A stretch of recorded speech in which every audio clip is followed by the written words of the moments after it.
Hey, we get a lot of questions, especially since we were gone camping for a while, about different things that are floating about in YouTube, talking about a lot. And we haven't talked about any of them because we've been gone. So let's talk about some of these things, okay? Okay.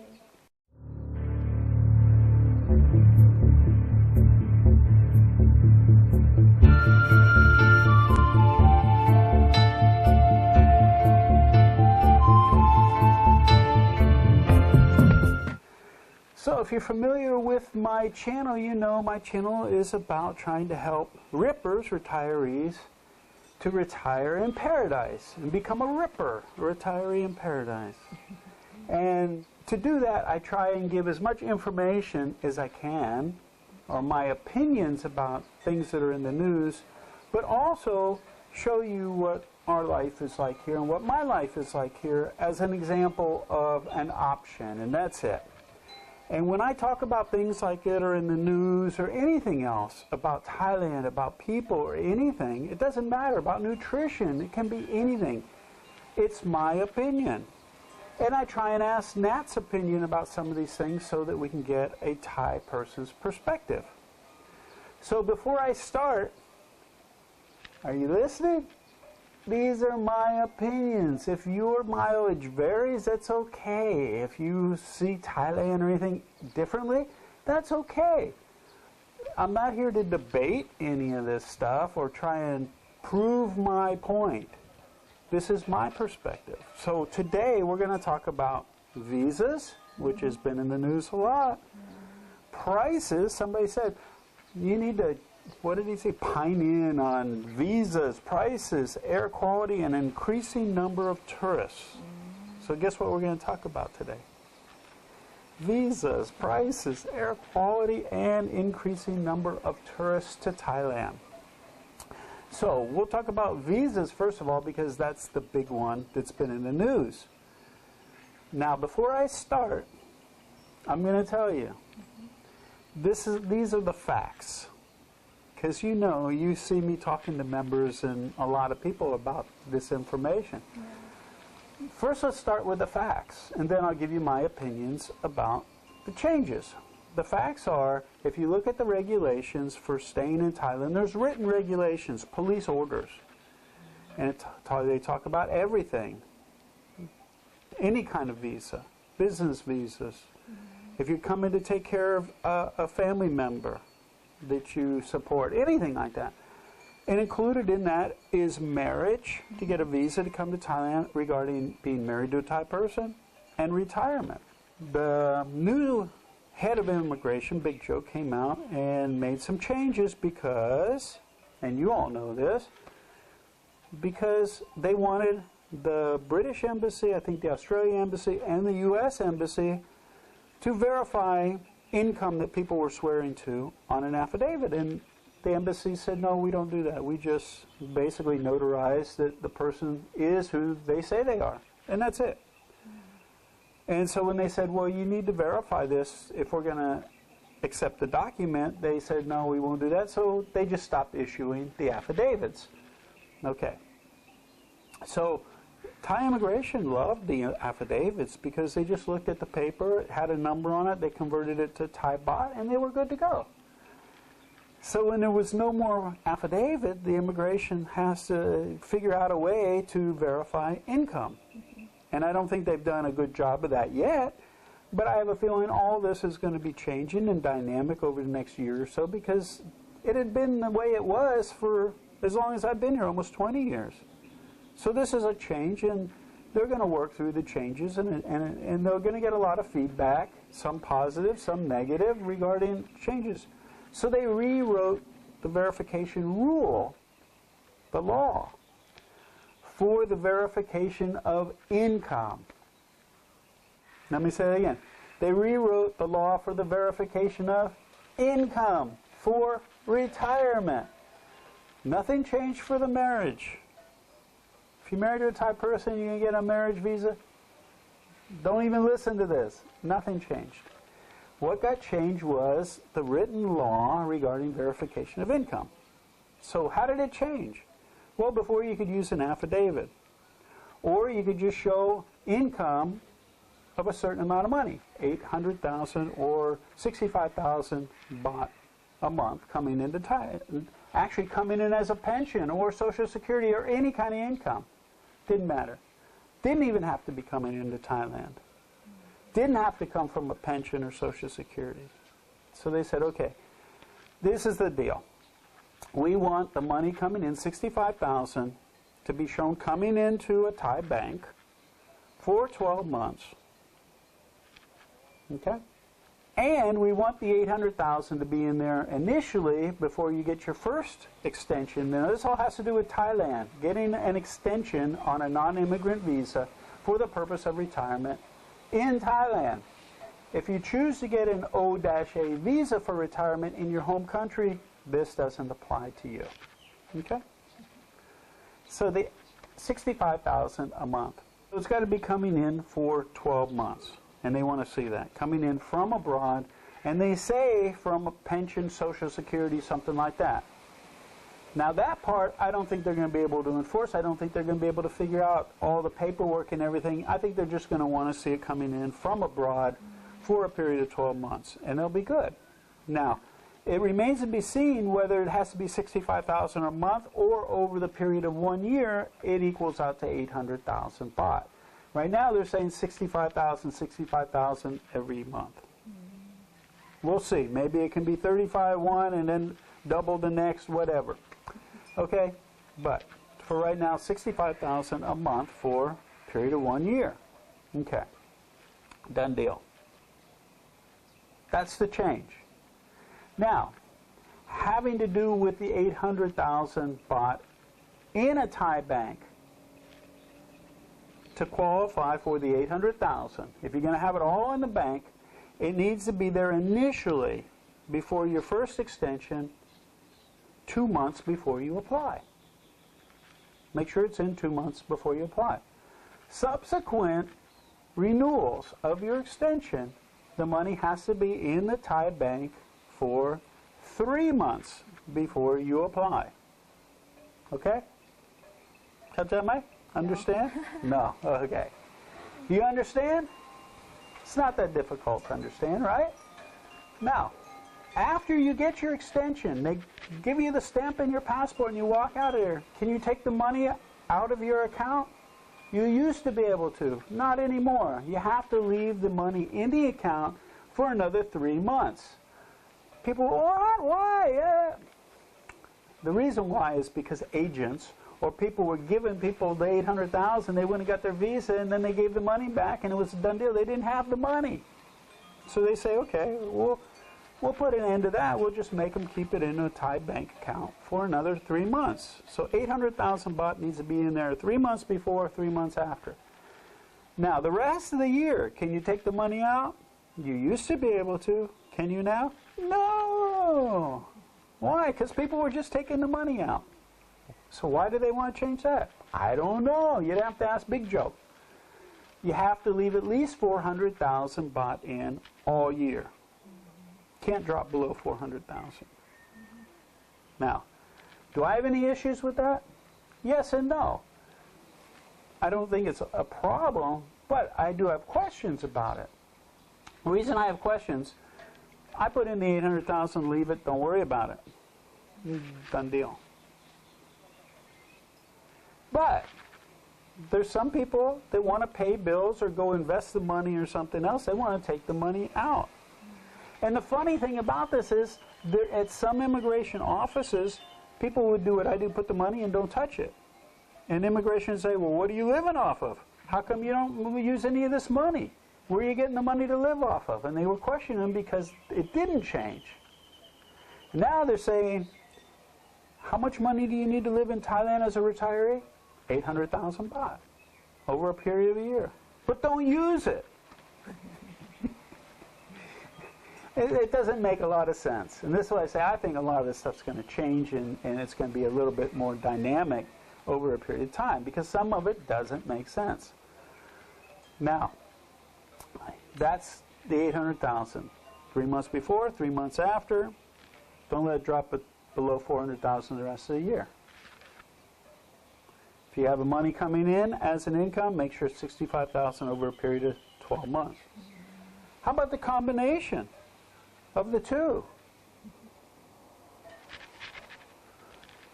Doesn't have to be $65,000. Can be any amount as long as over the year you show those deposits coming in, show how much money you have in your Thai bank account, and it's got to equal $800,000. There you go. Now, having said all that, because this is a complication for some people. Now, it's always been a given. When I say it's cheap to live in Thailand, it is cheap to live in Thailand. To get here as a retiree, you got to comply to the visa requirements, either a marriage visa or a retirement visa or some kind of visa. You have to get that out of the way. And I think that somebody that hits 65 years old should have enough assets accumulated from cars, collections, property, anything, that they can sell off all that stuff and come up with at least part of the $800,000 to supplement whatever their income is going to be and be able to go with the combination method. If you can't do that, well, we'll start talking about other countries that you can comply to. And the people that were getting the affidavit didn't have the money. I don't have a lot of sympathy for them because it's always been $800,000 by the people that were scamming the system. I didn't even want to tell people you can just go get an affidavit, hold up your hand and do that. When people were telling people, I'm going, this is not going to last long. You know? Anyway, done deal. That's the visa situation. Now, if you're married to a Thai person, go for the 400. None of that has changed. You can have 400,000 in a Thai bank. You can have the income coming in, and I forget how much it is. It doesn't equate. I think it's 40,000, if I'm not mistaken, 40,000 a month coming in over the time, or a combination of the two. The money doesn't have to be shown coming in from abroad. That didn't change for the marriage visa. Doesn't have to be in there seasoned for more than the seasoning amount that the retirement does. So you need to get it in there 2 months before you apply initially, and 3 months before on subsequent renewals. I don't see anything where it says that money has to be in there 3 months after, or it can't drop below any amount of money. So if you're married to a Thai person, I used to suggest go for the retirement. It's easy, and one day you can get the retirement, done deal. Easy, a few hours, you're in and out. Marriage visa takes about a month or more. Stack of paperwork, pictures, maps. They're going to come visit the neighborhood, make sure you actually do live together, because a lot of people pay Thai people for a marriage. They're not really married. They don't live together. And so immigration wants to come out and ask the neighbors, do these people live together? I understand that, because it's a great way to scam the system. Again, people scam the system. This is why the rules change. This is why they crack down, try and enforce this stuff. So, but now I suggest if you're married to a Thai person, go that route. Financially, it's a lot easier. The other part's a little bit harder, and it takes a month to get the visa and stuff, but that's one option. The other option is go home and get an OA visa. Don't have to have money in Thailand, doesn't have to be seasoned, doesn't have to be anything. You just show them you have the money or the income or a combination of the two, and you're good to go. You get an OA visa. Come over to Thailand, get one multiple entry, you can come and go. And if it's multiple entry, there's a way to get almost 2 years out of it. Done deal. So that's the visa situation. Those are my opinions on either go for the marriage visa. If you have the money, the $800,000, put it in the bank, leave it. If you don't, and you don't want all this other stuff and invest in the money, and I don't want to keep it in the bank, don't go through all that. If you don't have the $800,000 and you're married to a Thai person, go for the marriage visa. If you're not married to a Thai person, get an OA back home. Schedule a trip almost every 2 years and go get an OA and come back. That's it. People can debate this and talk about it and grumble and complain all they want. Do me a favor. This is my opinion. If you have an opinion and you want to support it by some facts where you say, well, but if you're just going to bitch and complain about it, don't do it on my channel. Go to the channels where the channel owner likes to bitch and complain with them. Because there are people, all they do is complain. tala, argue. Go on their channel and complain and argue. This is just my opinion. Just trying to help you. I'm just trying to give you information because somebody asked for me to comment on it. So I commented on it. So Nat, let's talk about prices. Yeah. เข้าใจ prices ไหม Yes. ภาษาไทยเรียกว่า ราคา So they said they wanted me to talk about prices. The prices, I think, in Australia, well, they probably don't want to hear about Australia. They probably got more expensive. Prices in America probably got more expensive. Well, no, they probably don't want me to talk about America. The prices in UK probably pangwa, more expensive. Oh, wait. They probably don't want me to talk about UK. They want me to talk about Thailand. Now, I was half joking in what I just did, but you get the point, right? Do you know anywhere in the world that things are tukwa, less expensive? No. No! If you all know of a place anywhere in the world where the cost of living has gotten cheaper over the last 5 or 10 years, please let me know. I want to know. So when people say, well, the prices are getting more expensive in Thailand, they're getting more expensive everywhere. Yeah. So 5 years ago, how much was noodle soup at the cart outside? 20 baht. 20, 5 years ago, not 10, 15. When I first met you, about 5 years, 6 years ago, how much was a noodle soup? Maybe 25 or 30. 30, I think 30 baht. I think was what we paid. Now, how much is it? 35. That's right, 35 baht. Now, that if you look at the percentage, now somebody on YouTube's going to say, well, that's a big percentage. Yeah, and it is a big percentage. But for a foreigner, 5 baht in U.S. dollars, not even dollars, cents, I think that's like 15 U.S. cents. So is that kind of cost increase going to affect you as a ripper living over here? If it is, then rethink Thailand. Because things will get a little bit more expensive. Now, consider too, if you have a pension or Social Security, more than likely, every year they give you a cost of living increase as well.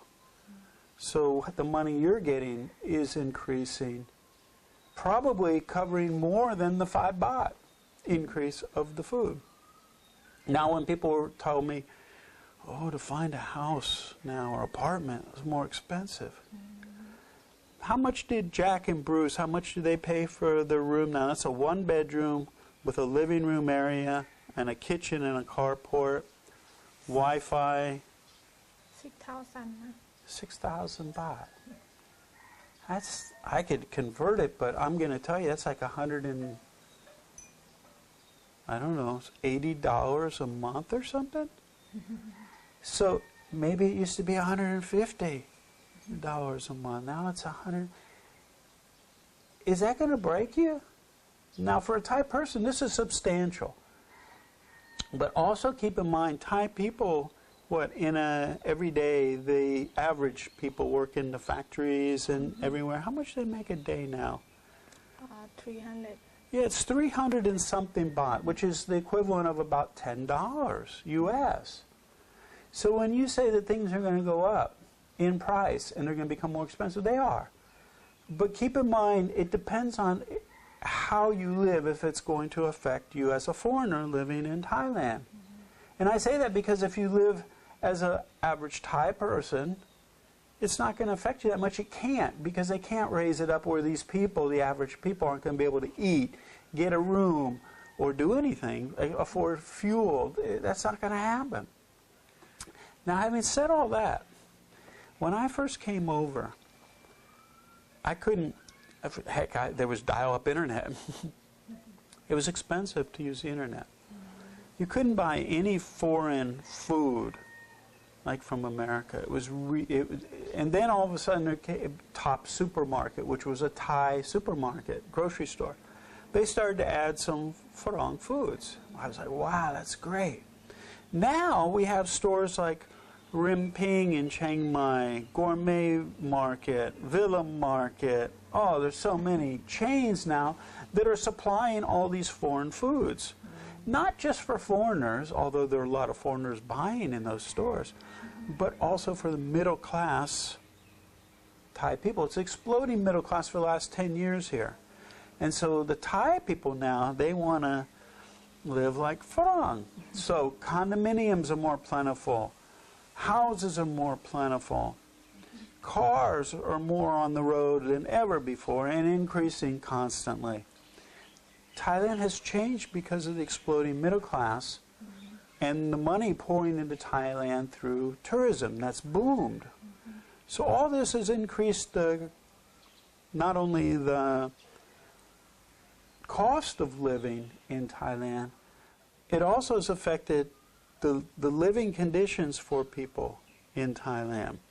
The more people now do want to have better beds and better furniture and better foods and all this. So when I first came over, finding a house in Chiang Mai which I could read for rent was difficult. It was only in Thai. I had to have Thai people go around and show me, is that sign for rent? You know, and they would point out signs. And then I'd have them negotiate, which is still a great strategy. I have Nat negotiate almost everything before they see me because they might increase the price. But most of the places that we shop, they don't have the price for the farang, but we still worry about that and think about it. So Nat will negotiate, and then I'll show up and appear, and that way we get the price locked in. Having said what I said, though, that now, oh my gosh, online, there's whole websites for finding apartments. I have on my member site a great one for finding apartments and housing, but it's all in English. If they're marketing in English to get a service, that's right, more expensive. Service, food, housing, anything. And a lot of people that want to come live over in Thailand, they want to live in my no-fly zones. You know, and those are the most expensive places in Thailand. And so when they say it's getting more expensive, yeah, I bet you a room in Phuket, an apartment, 10 years ago was probably half the price of the same room now today. So that price might have doubled, and I don't know that for sure. I'm just using it as an example. But I can tell you, still up in Chiang Mai, you can find really cheap rent if you look. And you look where Thais live. We have members that live outside the ring road on the north side and even live in condominiums and apartments that are cheap. So you can still find cheap food, cheap housing, cheap transportation. It's still available here. So the answer to your question, or me addressing this, in my opinion, is yes, it has gotten more expensive. But as a foreigner or ripper, retiree in paradise, living in Thailand, it shouldn't be an issue. So I hope that clears that up. And I'm sure there's going to be people, boom, ta-la, complain and argue about my answer. But again, as I mentioned before, this is only my viewpoint and my opinion. I'm not going to debate it or argue how I feel. This is how I feel. This is how my perspective and my view of what I see and what I experience. Your mileage may vary. Not a problem. So if it's more expensive, you know, the funny thing about this is if somebody says, Thai people aren't as friendly, that's true. It's not as cheap as it used to be. That's true. It's hotter than it used to be. That's true. The air quality is worse than it used to be. That's true. All for you. Your viewpoint, your perspective. Many people would not say that and maybe even say the opposite. So, depends on where you live, who you surround yourself with, what time of year you're in different places. All that's true, and it's not true as well. So I hope that cleared up about prices. You think things are getting more expensive? Yes. Yeah. Is it a problem? Maybe. Maybe. All right. The other one is the air quality. This has been deteriorating over the last 20 years. I lived in Chiang Mai almost 9 years. The air quality wasn't bad like it is today. They're trying to get the burning to decrease. A lot of it comes from different countries. But when I first came, they only burned the rice fields. Now they preemptively burn mountainsides because they are afraid if there's a lightning or something and a fire starts or somebody starts a fire, it's going to burn the mountain and burn their home. So they burn it first. Every year, try and keep it low so it doesn't grow high and become a big fire. So they do that. People look for the mushrooms and stuff in the forest, the Thai people, right? You know? I don't live there. Yeah, she doesn't live in the mountains, so she doesn't know. And then those people also will burn the underbrush because it makes it easier for them to find the mushrooms. They want to burn everything so they can find the mushrooms. It makes it easier. So they're burning. The rice fields are still burning instead of turning them under. In America, around Louisiana and stuff, they grow crawdads. I think that would be a great idea. Flood the fields, let the crawdads eat the stuff instead of burning it off. Always an option, right? But they're burning the rice fields. Now, sugar cane, the price of sugar went up, so everybody's planting sugar cane. Yeah. And they burn the sugar cane before they harvest it because it makes it easier to harvest. So all this burning's taking place, not to mention the trash and stuff because people don't want to pay for the trash pickup. So they burn trash as well. All this is contributing to hazardous air in the north. Last 10 years, all my members, every year between February 14th, April 15th, from Valentine's Day to Tax Day in America, I suggest, and I tell people every week in our weekly update where I talk about all these things happening, I give them the real-time monitoring stations to keep abreast of the air quality, and I say, go somewhere, go home, visit home, come to a beach, go anywhere. Don't stay up in that dirty air. We have members right now who live in Chiang Mai or down. They came to the meeting the other day. That's an option. How do I feel about it? How would I feel about pollution anywhere? I don't like it. And I hope it changes. I hope it stops one day. Do I complain and everything? No, I warn people. Get an N95 mask if you're going to stay up there. Get an air purifier for your room. But there's nothing I can do about it. Bitching and complaining is not going to help. If you could have some way that you can reach out and help educate Thai people, they're trying to educate them. There's signs up and fines and everything about burning, but they're still burning, and now it's coming from Myanmar, Burma. Myanmar is burning. So how do I feel about it? Don't like it. But I don't live, that's one of the reasons I don't live in Chiang Mai, along with other reasons. But I would consider living in the mountains and outside of Chiang Mai. It's beautiful, gorgeous, cool, beautiful. But I wouldn't be there from about February 15th to April 15th. I would leave. So that's how I feel about the air quality. Increasing number of tourists. What country do you know that has something that's attract people want to come see, but they don't exploit it? They don't try and get as much money as they can while they can. Some countries are into sustainable tourism. Some of the stuff Thailand's doing is making it non-sustainable. They had to close Maya Bay to people, no more coming to Maya Bay because the coral was all dying and stuff. They are aware of it. When it gets to the point when the pendulum swings so far that they're not going to make any more money, then they address it. Until that point, they keep taking the money. That's what they do. Now, always an option, right? Do you have to live where there's an increasing number of tourists? No! They go to the Thai tourist places. A lot of those are my no-fly zones. I say don't go live in those places anyway. Those are the cities a lot of the tourists are frequenting. Now, it used to be a lot of foreigners, Westerners, I should say, what you all call Farang. But now they've sort of ignored them a little bit because the Chinese, there's billions of these people, they're close by, and they come in hordes. So they sort of focus on that. But if the renminbi, the yuan,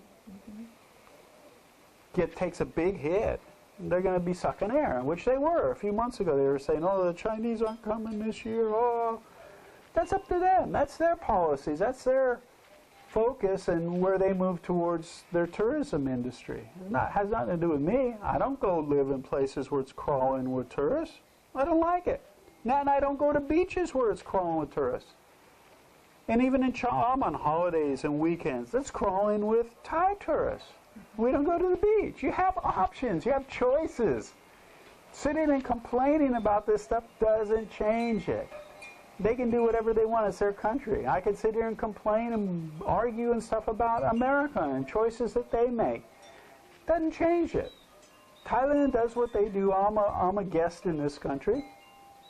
And one day I'm going to make a video for Big Joke about how I feel about the stuff that changes, how it's complicating some retirees' lives here, and some options that I think he ought to think about. I'm not telling him to do anything. I just want to give him a perspective, different perspective. Because I've been here going on 19 years, maybe 19 years already. I do the same thing you do if you just get here. I think people that are retired and on a retirement visa after 2 years ought to get a break. They don't have to do the 90-day reporting, or they issue them a 5-year visa, something, because not only would it make it better and reward the retirees that are living here long term, but it would make it easier on immigration as well. And I think they ought to consider rewarding. Yeah, the people first start here, make it a little more stringent. Then after a couple of years, if they comply, then make it a little more easier for them, reward them. But those are the things that have been in the news, things that people are talking about. I just wanted to address them. So, do you hear when we go to the member meetings, people complain? Do the wives complain about the visa? It really hasn't affected a lot of our members. I haven't heard too many of them complain, say it's going to affect them. But I know it is affecting some people. But usually, mainly those are the ones that never did comply and were getting around, skirting around the rules. And the other one was the air quality. How do you feel about the air? I feel bad to people live there.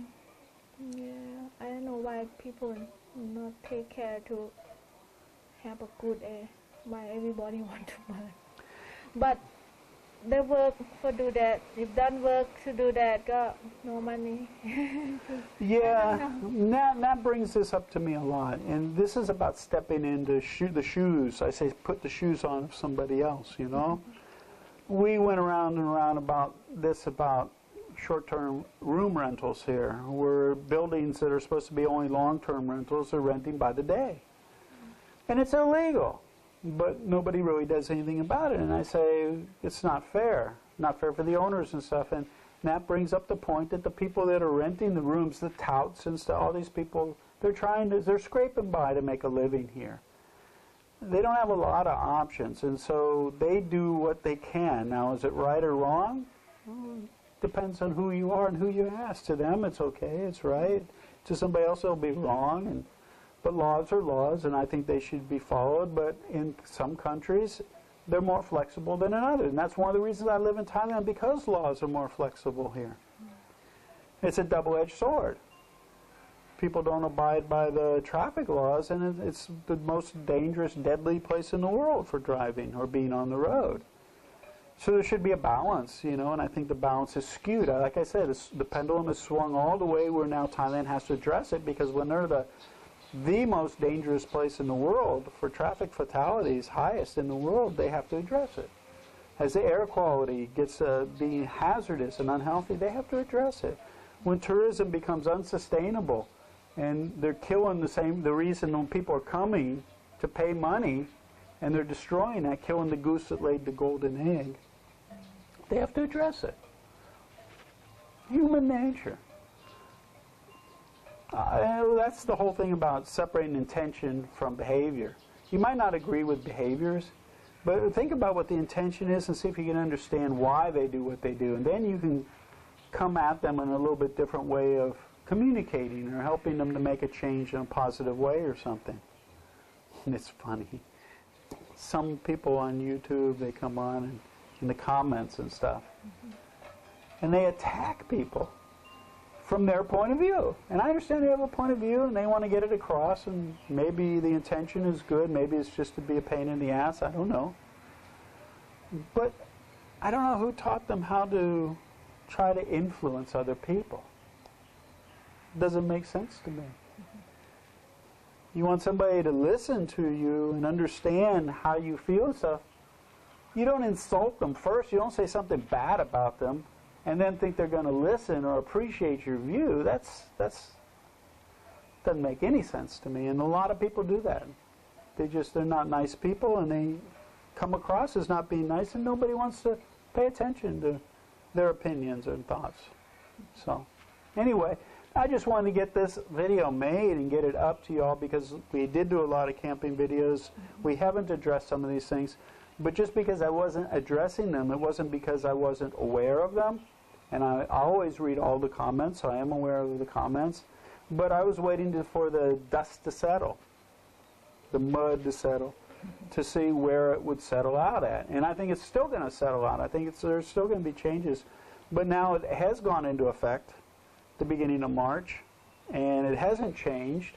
So I wanted to address this now, and we're going to have more videos coming at you. I got more interviews I've done of other people that live over here in Thailand. I want to share with you all. I shared them with our members, and I think both of them are members that I have now that have an opinion about what life is like here, and I want to share those with some YouTubers if they give me permission to do that.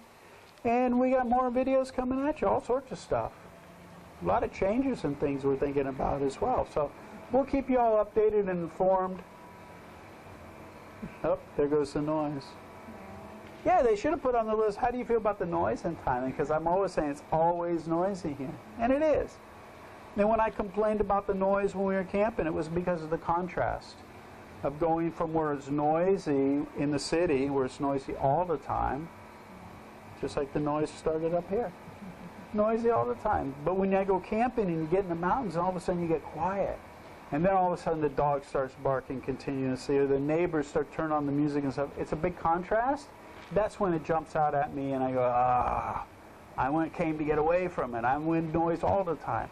And so it isn't that I complain all the time, only if it's a yapping dog 24/7 or something like that. But really it's about the contrast. You know, when you're someplace where it should be peaceful and it isn't. But anyway, hope it's been informative. If you have a comment, put it underneath. If it's a comment where you have something you want to discuss, put it down there. If you just want to complain and argue and debate, go to another channel. It's okay. I don't mind missing the views. Don't forget to like and subscribe, and we'll see you in the next video. Bye. Hey, JC here. My YouTube channel, retirecheapjc, is about helping retirees get from where they are now to where they want to be, which is usually a retirement in some place like Thailand. These days, there's a lot of reasons why you'd want to move from your home country to some other place. And we won't go into all those, but one of the biggest ones are financial concerns. I put together a document for you all. There's a link here and a link down here that you can download for free. And it's called The 7 Most Stressful Financial Concerns of Pre-Retirees and Retirees, and how moving to someplace like Thailand eliminates them. Most retirees are now worried about running out of money, or the increasing cost of health care, inflation, or just leaving their loved ones financial burdens when they pass. Well, all those are discussed in the document. Go ahead and download it. And then I'm going to touch base with you and talk to you about each one of these and why I think moving to Thailand eliminates those concerns altogether. So check it out, and I'll be in touch with you soon. JC out. Hey, JC here. If you like that video, make sure to give us a thumbs up and subscribe to our channel here. Also, we have another video up here you're going to be really interested in watching as well. And if you're looking for all the details of how to retire in Thailand in one place, plus a group of people to support you, check this out over here. Give it a click.